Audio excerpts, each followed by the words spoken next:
ولهذا أنا سعيد بأن أراكم بهذه الكثافة، بأن أرى إخواني وأخواتي جميعا جاءوا للقيام بهذه المهمة. أدعوكم دائما إلى ممارسة عملكم وعدم الالتفات.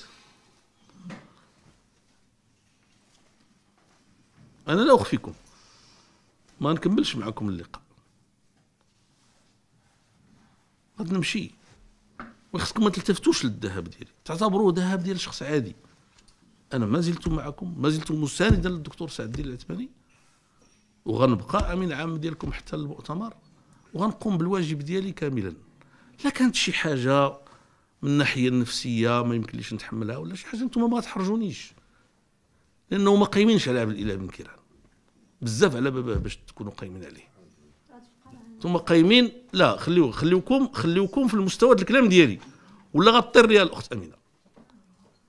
أنا معكم فين نمشي، أنا معاكم إلى النهاية، ومع هذا الشعب اللي عطيناه هذا الوعد وهذا وإني خصكم انتم تكونوا رجال ونساء ديال العدالة والتنمية.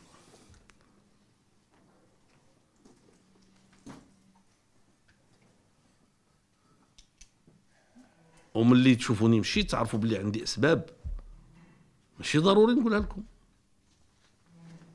ولكن مفهوم، بعضها مفهوم، بعضها أريد أن أفسح المجال للأخ سعد الدين العثماني،